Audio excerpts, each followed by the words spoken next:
এখানে পালিয়ে এসেছে। তারপর তারা তার পুরো প্রোটেকশনের ডিল করে।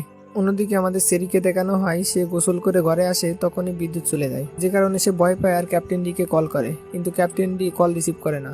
তখনই সেরি শুনতে পায় কেউ দরজা খুলে ভিতরে প্রবেশ করছে। এজন্য সে তাকে মারার জন্য প্রস্তুত হয়, কিন্তু সে দেখতে পায় এটা ক্যাপ্টেন ডি ছিল। সেরি তাকে দেখে অনেক কান্না করতে থাকে আর বলে সে এসব নিয়ে অনেক বিরক্ত হয়ে গেছে এবং সে আগে কেমন ছিল সেগুলো বলতে থাকে।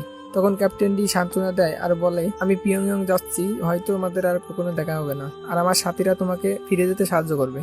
এরপর তাকে কিছু জিনিস দেয় আর চলে আসতে থাকে। তখন চেরি তাকে বলে তোমার নামটা তো বলে যাও, যাতে ফিরে যেয়ে তোমাকে ধন্যবাদ দিতে পারি। রি তাকে বলে তার কোনো দরকার নেই, আর যেটা আগেও বলেছি এখানে কি হয়েছে সেটা ফিরে যেয়ে কাউকে বলবে না, বরং ভুলে যাবে। এটা বলে সে পিয়ংইয়ং এর উদ্দেশ্যে চলে যায়। এরপর সেরি রুমে এসে দেখতে থাকে রি তার জন্য কসমেটিক, কাপড় ও ওষুধ নিয়ে আসে আর বলতে থাকে এমন ভাব করে যেন আমার কোনো কেয়ারই করে না। এরপর সিনের পরিবর্তন হয় আর আমরা দেখি সেরি তার নিজের বাড়িতে চলে আসে আর ভাবতে থাকে এতক্ষণ তাহলে আমি অনেক খারাপ স্বপ্ন দেখছিলাম, আর সে অনেক খুশি হতে থাকে। কিন্তু তখনই তার ঘুম ভেঙে যায় আর সে দেখতে পায় এতক্ষণ সে যে নিজের বাড়িতে দেখছিল সেটা স্বপ্ন ছিল। অন্যদিকে ক্যাপ্টেন ডি পিয়ংইয়ং চলে আসে, কিন্তু ট্রেন থেকে বের হওয়ার পরেই তাকে ট্রায়াল ব্যুরোর কিছু সেনারা অ্যারেস্ট করে নেয় আর তাদের ডাইরেক্টরের কাছে নিয়ে আসে। ওই ডাইরেক্টর তার সাথে অনেক খারাপ ব্যবহার করতে থাকে আর তাকে বলে আমরা যে কারোর উপর যে কোনো দোষ প্রমাণ করতে পারি।